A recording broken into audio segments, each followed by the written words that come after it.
let's take a look at the purchase contract role functionality that was added. First, I'd like to show you some of the setup changes. And one thing, as Keith mentioned, with the credit sale for Iowa, you need to have that storage, that purchase contract quantity show on the stored part. So now one thing that's been added is if we look at our dispositions, we've got some unassigned basis contracts that has a storage disposition. When we look at our contract types now we can have a contract type that has a storage disposition assigned, which is very useful in this. So then any quantities that come in on the deliveries are going to show up in the DPR in the storage section. Another thing I'd like to point out, it'll be used later with the reporting, since we're on the setup screen here, is this column right here, this contract report types.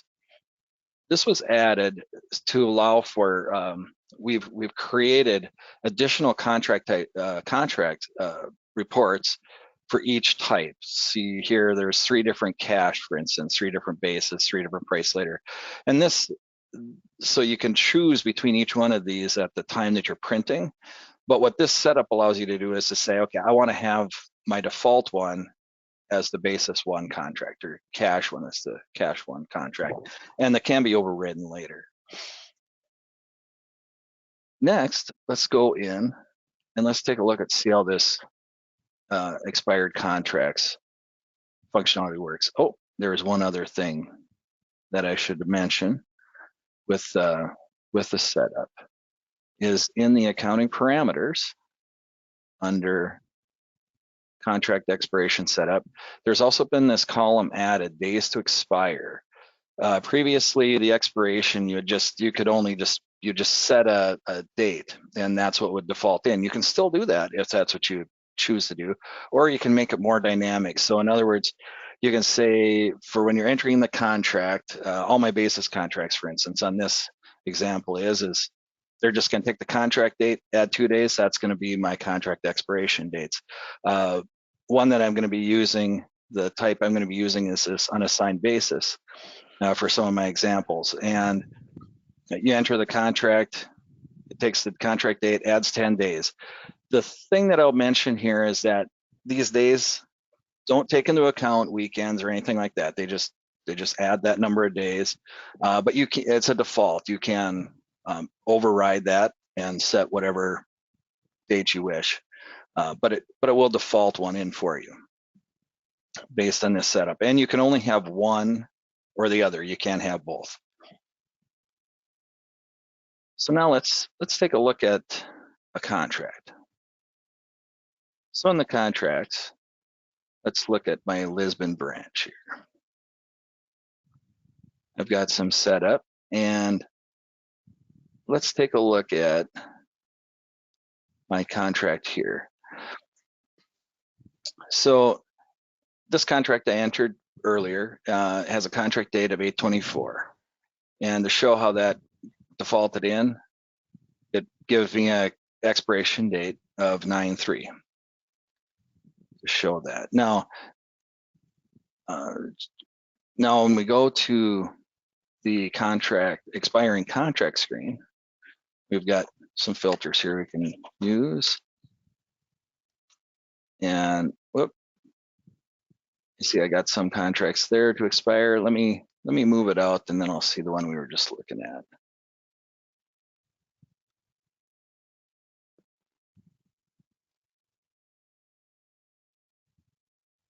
So now let's say we want to roll this contract. See what we have.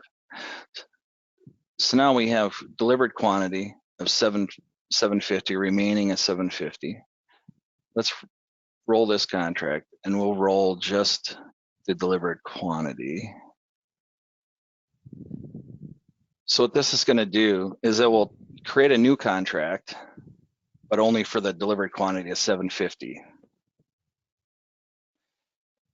And it gets rid of the rest. If you do it without delivered quantity, it will create the whole contract. It would have created 1,500, and you would have had your delivered of 750, and you would have had that. The one thing to mention here is when it rolls the contract, it'll create a link from the rolled contract. So it says this is rolled from 47. And if you look at 47, it'll say it was rolled to 52. Another thing to mention here is if you're going to roll another contract, let's say here, I've got one that's, we've got delivered quantity, but we also have priced quantities. And one thing to mention is that when you do a contract roll, it does not include priced or settled quantities when it does the roll. So when we do this roll,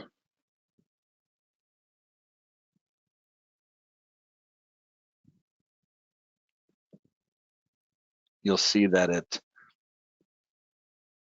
it rolled the 900, but it didn't roll any of the settled quantities, and it still keeps the 100 that was delivered against it. Yeah, another option that has been added with this contract rolling and in the purchase contracts is the ability to close a float contract from the contract entry window. You can select multiples along in here, and if you choose to close float, it'll only close the float contract, which is this 2,000 down here. So when you close that, it just gets rid of it just closes the float. So if you wanted to close, if you know you got some float contracts you want to close, you certainly can do that. Other things that have been added was on the printing. So let's look at a contract here. Let's just pick one here. And when we print the contract, notice now on the contract reporting, it defaults in the one that we have on the setup, but we can pick whatever we want and we can print it out.